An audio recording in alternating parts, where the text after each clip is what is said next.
Orang yang rindu kepada Rasulullah pasti dia rindu kepada orang yang membuat dia rindu kepada Rasulullah. Siapa yang mengajarkan kita rindu kepada Rasulullah?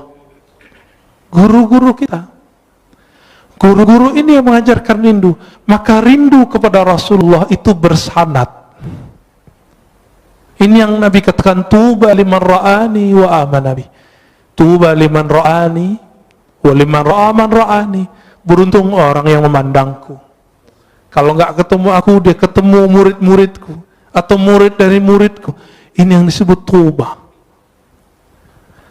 Bagaimana Bilal ibn Rabah ketika Omar datang ke Damaskus, Bilal dipanggil, wahai Bilal, kami rindu Rasulullah. Apa kata Bilal? Lalu apa yang harus kau lakukan?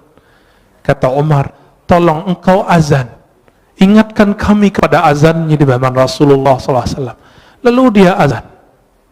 Setelah sekian lama Rasulullah wafat, dia nggak mau azan. Kenapa? Setiap kali dia azan dia bisa pingsan. Itulah rindunya seseorang perindu. Dia bergerak, badannya bergetar ketika rindu. Kalau dia kuat, dia bisa terus. Jika tidak, dia pingsan. Dan Bilal bin Rabah sampai di asyhadu an la ilaha illallah, sampai di asyhadu anna Muhammadar Rasulullah. Ketika sampai di bagian itu, dia tidak sanggup lagi menahan tangisnya. Dia berhenti, tersenduh-senduh, baru dia lanjutkan. Bahkan di riwayat lain beliau pingsan. Itulah para perindu. Makanya zikirnya para perindu itu ada 3. Jika di mata dia menangis, jika di tubuh dia bergerak, jika tidak kuat maka dia pingsan. Inilah zikir-zikirnya qalbu. Karena sebab syauq datang, rasa rindu itu datang.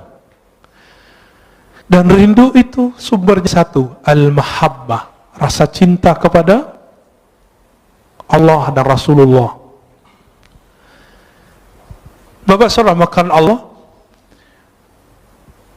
terkadang kalau orang rindu itu gombal, benar nggak? Kalimat-kalimatnya aneh-aneh. Dalam ilmu zikir, ilmu qalbu disebut dengan syatahat.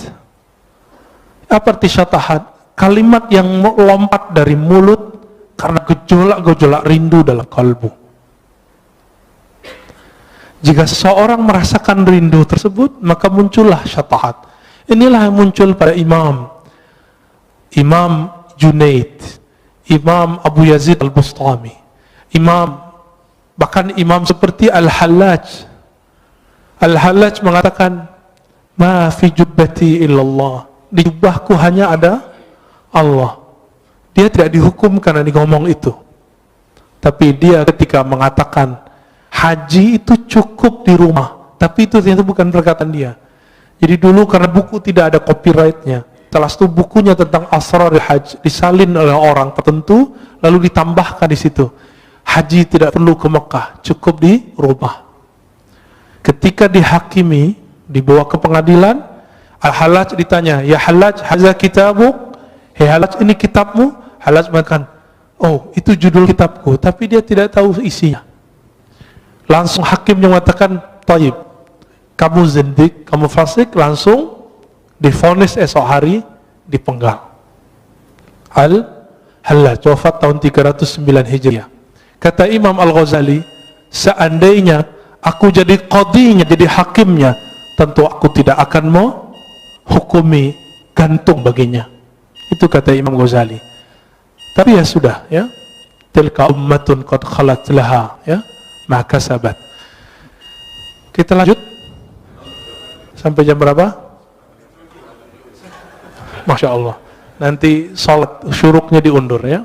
Ngaji lebih afdal daripada sholat.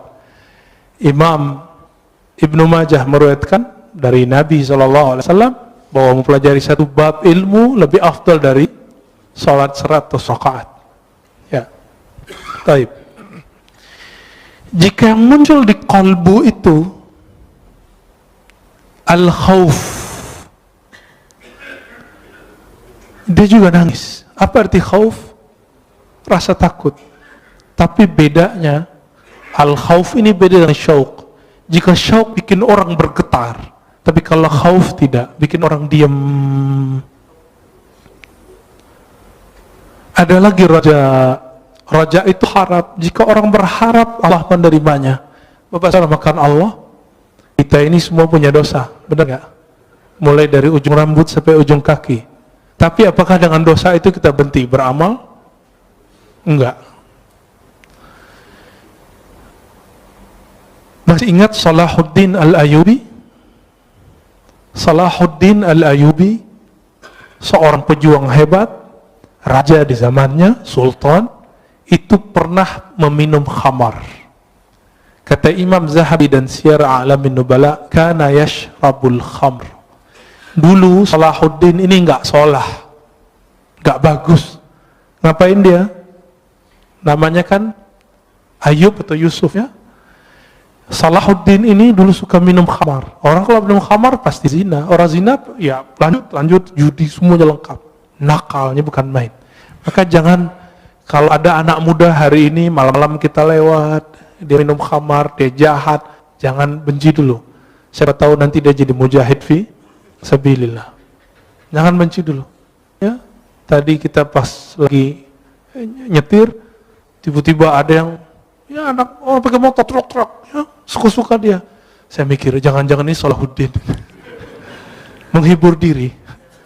Biar husnuzan, biar gak benci. Siapa tahu kita punya sahabat dulu peminum, suka narkobaan, sekarang masya Allah amal zikir banyak, bahkan ada yang sudah menjadi ustadz, banyak ya.